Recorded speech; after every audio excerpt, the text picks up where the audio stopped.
Hello friends, welcome on YouTube morn. मैं रोशन कुमार। आज हम लोग दशमलव एवं भिन्न से कुछ टाइप क्वेश्चन लिए हैं। हमारे पास 3 टाइप क्वेश्चन है दोस्त। पहला है संख्या अगर सिंपल वे में लिखा हो और इसको रेशनलाइज करना हो। संख्या स्क्वायर रूट या क्यूब रूट में दिया हो, बार चढ़ा हुआ दशमलव के बाद, इसको रेशनलाइज कैसे करेंगे। अगर दशमलव से पहले बार चढ़ा हो, इसको क्या करेंगे, इसका मतलब क्या होता है। ये टाइप बहुत ज़्यादा इंपॉर्टेंट है, जो आपको कहीं कहीं दिखने को मिलता है और ये सब बहुत ही इम्पॉर्टेंट है कॉम्पिटेटिव एग्जाम के पॉइंट ऑफ व्यू से। तो चलिए हम एक एक करके स्टार्ट करते हैं। पहला टाइप है अगर संख्या सिंपल हो, जैसे हमारे पास पहला संख्या है 2.364 और 64 पर बार चढ़ा हुआ है। ठीक है दोस्त, संख्या के ऊपर जो ये लाइन चढ़ा हुआ है इसको बार बोलते हैं। इसका मतलब क्या होता है दोस्त, संख्या दशमलव में दिया है, मतलब ये है 2.0364, इस पर बार चढ़ा हुआ है। अगर आप एक्सपर्ट हो जाएंगे तो ये आपको करने का ज़रूरत नहीं पड़ेगा, लेकिन इसके लिए आपको प्रैक्टिस का ज़रूरत है। अब हमको इस संख्या को रेशनलाइज करना है। जब संख्या जहाँ पर बार चढ़ा हुआ हो, जैसे मान लीजिए सिंपल सा एग्जांपल लेते हैं, क्वेश्चन नंबर यहाँ पर 0.34 यहाँ पर बार चढ़ा हुआ है। इसका मतलब ये होता है, रेशनलाइज करेंगे तो 3 4 ऊपर हो जाएगा और दशमलव के बाद में जितना आपको अंक दिख रहा है और जितने अंक पर ये बार चढ़ा हुआ है, दोनों पर बार चढ़ा हुआ है, मतलब 99 नीचे होगा। ठीक है दोस्त, अगर संख्या होता 0.246 मान लीजिए कुछ भी है, इस दोनों पर चढ़ा हुआ बार, इसमें क्या होता है कि देखिए दशमलव के बाद जो भी संख्या है उसको एज इट इज लिख लेंगे। उसके बाद क्या करेंगे, दशमलव से पहले जो बार से पहले जो संख्या है उसको हम यहाँ से घटाएंगे। क्या है, 2 है, इस पर बार नहीं चढ़ा हुआ है, इसको घटाएंगे और बट्टे में क्या करना है, इस 2 के बदले में कितना 9 99 करेंगे और ये इस पर बार नहीं चढ़ा हुआ है 2 पर, तो इसके लिए यहाँ पर 0 रखेंगे। बराबर क्या हो जाएगा, 244/990। ठीक है दोस्त, अब वही काम यहाँ करते हैं। देखिए इस दोनों संख्या पर बार चढ़ा हुआ है, डायरेक्ट कर देते हैं। देखिए दोस्त, यहाँ पर चढ़ा है, अब दशमलव के बाद में इसको हम हटा देते हैं, एक बार नीचे लिख देते हैं ऐसा, 2 + 3 6 4। ठीक है, देखिए बार चढ़ा हुआ है 2 अंक पर, एक अंक खाली है। कौन सा अंक खाली है उसको हम घटा लेंगे, 3 खाली है, इस पर बार नहीं चढ़ा हुआ है, घटा लिए। अब जितना संख्या पर बार चढ़ा हुआ है उतना 9 नीचे लिखेंगे और जिस पर नहीं चढ़ा हुआ है उसके बदले में एक 0 रखेंगे। ठीक है दोस्त, अब बराबर हो जाएगा 2 + देखिए दोस्त यहाँ से आ जाएगा 361/990। ठीक है, अब इसको काटना चाहें तो ये अब नहीं कटेगा, 3 से नहीं कटने वाला है, डायरेक्ट हम लिखेंगे 2.361/990। ठीक है दोस्त, एक और क्वेश्चन लेते हैं दोस्त। अब आपके सामने दूसरा प्रश्न है, अब मेरे साथ में आप करते रहिए। देखिए दोस्त, यहाँ पर 5 दशमलव इतना है, 5 को हम रहने देते हैं, इसको हम पूर्णांक में कर लेते हैं। अब देखिए दोस्त, दशमलव के बाद में कितना संख्या है, इसको हम लिख लेते हैं अंश के रूप में, 3 3 2 5। अब बताइए कि माइनस इसमें से क्या करें, जितने संख्या पर बार नहीं चढ़ा हुआ है उसको हमको माइनस करना पड़ता है। ठीक है दोस्त, अब क्या करेंगे, नीचे जितने संख्या पर बार चढ़ा है उतना 9 और जितने पर नहीं चढ़ा है उसके बदले में हम डबल 0 करेंगे, उतना 0 कर लेंगे। अब क्या होगा, 5 पूर्णांक, अब इसको आप घटा लीजिए। अब ऊपर में क्या बच जाएगा, यहाँ से आ जाएगा 2 और 9 2 3/9900, यही आपका आंसर हो गया। ठीक है दोस्त, अब चलते हैं कि संख्या अगर स्क्वायर रूट या क्यूब रूट में दिया हो और इस प्रकार बार चढ़ा हो तब क्या करेंगे दोस्त। ठीक है, चलिए। तो दोस्त आपके सामने एक सिंपल सा क्वेश्चन है, ये स्क्वायर रूट है, यहाँ पर कुछ भी नहीं है, मतलब ये होता है कि रूट के अंदर में यहाँ पर 2 लिखा हुआ है, या इसको हम क्या लिख सकते हैं, बराबर ये भी लिख सकते हैं, 0.4 का यहाँ पर बार चढ़ा हुआ है, 1/2 भी कर सकते हैं। ठीक है दोस्त, तो इसको हम हटाते हैं, इसकी जरूरत आवश्यकता नहीं है। अब देखिए कि बार यहाँ पर चढ़ा हुआ है, रहने देंगे हम, 4 ऊपर है और यहाँ पर बार चढ़ा हुआ है।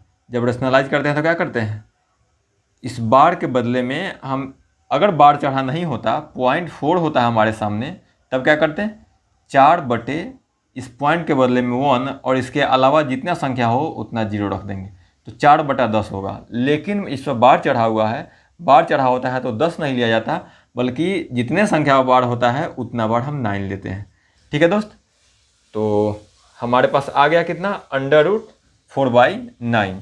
इसको हम क्या लिख सकते हैं, इस जो स्क्वायर रूट है इसके बदले में हम क्या लिख सकते हैं, इसके बदले में हम लिख सकते हैं 4/2 का पावर 4/9 का पावर 1/2।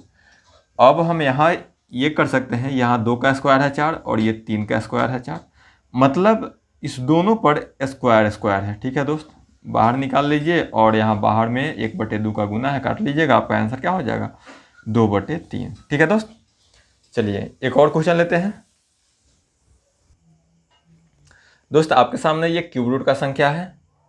आपको एक चीज़ यहाँ बता दे दोस्त, देखिए यहाँ पर ये जो आपको चिन्ह दिख रहा है इसके अंदर में 3 है, और अगर इसी चीज़ को इस प्रकार लिखा होता, देखिए आप यहाँ पर अंतर समझ लीजिए पहले, अगर अंतर इस प्रकार होता इसके बाहर में 3 होता और 0.037, इसका मतलब ये होता कि इस 3 के साथ इसका गुना का संबंध है। ठीक है दोस्त, लेकिन इसके अंदर है, मतलब इसका ये है कि ये संख्या है क्या 0.037, और यहाँ पर पूरा पर बार चढ़ा हुआ है और इसका पावर 1/3 है। ठीक है दोस्त, अगर इस चिन्ह के बाहर हो मतलब गुना का संबंध है, और चिन्ह के अंदर में ये वाला चीज़ हो मतलब 1/ इतना पावर होगा। ठीक है दोस्त, अब हम इसको सॉल्व करते हैं। ठीक है, देखिए इस संख्या को दशमलव के बाद में 3 स्थान है और तीनों अंक पर क्या चढ़ा है, बार चढ़ा हुआ है, तो हम इसको इसी प्रकार एज इट इज रहने देते हैं। अब 037, अब बताइए नीचे कितना 9 होगा, दशमलव के बाद में 3 अंक है और तीनों पर बार चढ़ा हुआ है, मतलब हर में 3 9 होगा। ठीक है दोस्त, यहाँ तक तो दिक्कत नहीं है। अब इसको हम काटेंगे तो ये जाएगा 37 से ये 27 बार में चला जाता है, आप एक बार चेक कर लीजिएगा, 27 बार में जाएगा।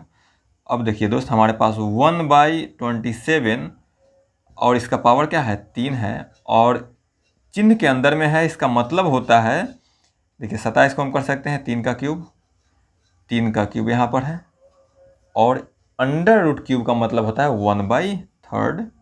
ठीक है, यहाँ से इस 3 को बाहर निकालिए, 1/3, इस पर होल पावर 3 कीजिएगा, फिर भी कोई नहीं फर्क पड़ेगा, क्योंकि 1 पर कुछ भी पावर कर दीजिए कोई फर्क नहीं पड़ता है, गुने 1/3, मतलब हमारा आंसर 1/3 आंसर हो गया। ठीक है दोस्त, अब देखिए थोड़ा सा इसको बना के दिखाइए, ये आपके लिए होमवर्क ही रहेगा। अंडर रूट 0.9 पर बार है, इसका आंसर क्या होगा आप कमेंट कीजिएगा दोस्त, बहुत आसान सा क्वेश्चन है दोस्त। अब ये टाइप है और वांटेड टाइप है, ये आपको बहुत कम ही जगह दिखेगा इस प्रकार का सॉल्यूशन। अगर दशमलव से पहले बार चढ़ा हुआ है इसका मतलब क्या होता है दोस्त, इसका मतलब होता है, और अगर माइनस यहाँ पर होगा इसको किस प्रकार करेंगे, दोनों टाइप एक साथ ले लिए हैं। देखिए पहला क्वेश्चन को देखते हैं, थर्ड टाइप का पहला क्वेश्चन, 3.76 और 0। अब हम आपको यहाँ बताते चले दोस्त, इस बार का मतलब होता है दशमलव से पहले जब बार लग जाएगी इस संख्या पर, इसका मतलब होता है ये संख्या निगेटिव है, ये संख्या निगेटिव है, जबकि दशमलव के बाद वाला जो संख्या है ये पॉजिटिव में है। तो इसको आप अलग कर लीजिए, एक बार दशमलव यहाँ पर लगा दीजिए, ये संख्या निगेटिव है जबकि ये संख्या पॉजिटिव है।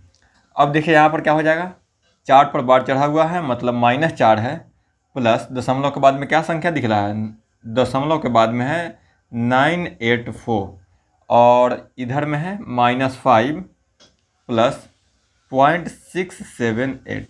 अब आप इसको एक बार सॉल्व कर लीजिए, देखिए 8 4 12 और 8 8 16 और 6 22, 8 9 17 और 7 24, 2 आपके पास बच जाएगा, तो दशमलव से पहले 2 आ गया। ठीक है दोस्त, प्लस अब यहाँ करते हैं, इसको आप ऐड करिए निगेटिव को, 3 और 4 7 5 12, -12 हुआ।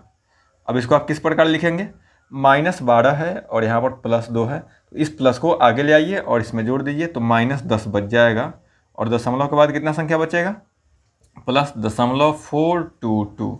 अब इसको क्या लिख सकते हैं, इस फॉर्म में लिखना हो तो 10 का बार चढ़ा दीजिए 10 पर, 0.422, यही आपका आंसर हुआ।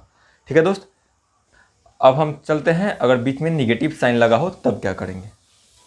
अब हमारे पास ये वाला क्वेश्चन है, जब निगेटिव साइन लगा हो तब क्या करेंगे दोस्त। देखिए सेम काम करते हैं, 2 पर बार चढ़ा हुआ है, मतलब ये है कि ये निगेटिव संख्या है, और प्लस में दशमलव के बाद में संख्या क्या है 0.767।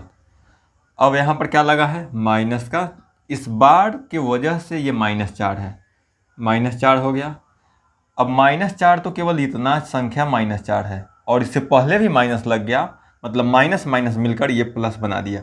ये तो ऑलरेडी माइनस था और यहाँ पर माइनस से फिर गुना हो गया, मतलब ये प्लस हो गया। अब बताइए यहाँ पर क्या होगा, माइनस होगा या प्लस होगा। देखिए दोस्त, पहले से ये संख्या तो पॉजिटिव था, दशमलव के बाद वाला संख्या को हम पॉजिटिव ले रहे हैं, लेकिन जो ये माइनस लगा है, माइनस ये पूरे संख्या के लिए है, पूरे संख्या के लिए माइनस लगा है। तो पहले तो ये संख्या पॉजिटिव था, लेकिन इस निगेटिव के लगने से कारण ये निगेटिव हो गया। तो यहाँ पर माइनस का चिन्ह होगा 0.323। अब इसको आप एक बार सॉल्व कर लीजिए। देखिए दोस्त, ये निगेटिव यहाँ पर है, तो एक बार इस प्रकार आप कर लीजिए, दोनों को अलग अलग पार्ट करके, क्योंकि देखिए यहाँ पर निगेटिव है, यहाँ पॉजिटिव है, और दूसरे तरफ में देखिए यहाँ निगेटिव है, ऊपर पॉजिटिव है। तो एक बार इसमें से हम इसको घटा लेते हैं, तो हो जाएगा 4 4 और 4 यहाँ भी आ जाएगा, दशमलव यहाँ लग गया। अब बताइए ये पॉजिटिव है या निगेटिव है। देखिए निगेटिव तो कम था, पॉजिटिव ज़्यादा है, मतलब ये प्लस ही है, निगेटिव नहीं है। अब इधर में आइए, ये +4 है और ये -2 है, मतलब +2 बच गया। अब हमारा आंसर क्या होगा 2.444। अब आप बताइए कि इस पर बार लगाएंगे क्या। बिल्कुल नहीं लगाएंगे, क्योंकि बार लगाना मतलब ये माइनस का सूचक है, जबकि हमको 2 क्या आया है, पॉजिटिव में आया है। तो हमारा आंसर होगा 2.444। वीडियो कहीं रोकेंगे, वीडियो अच्छा लगा तो लाइक कीजिए और अपने दोस्तों में शेयर कीजिए। Thank you so much.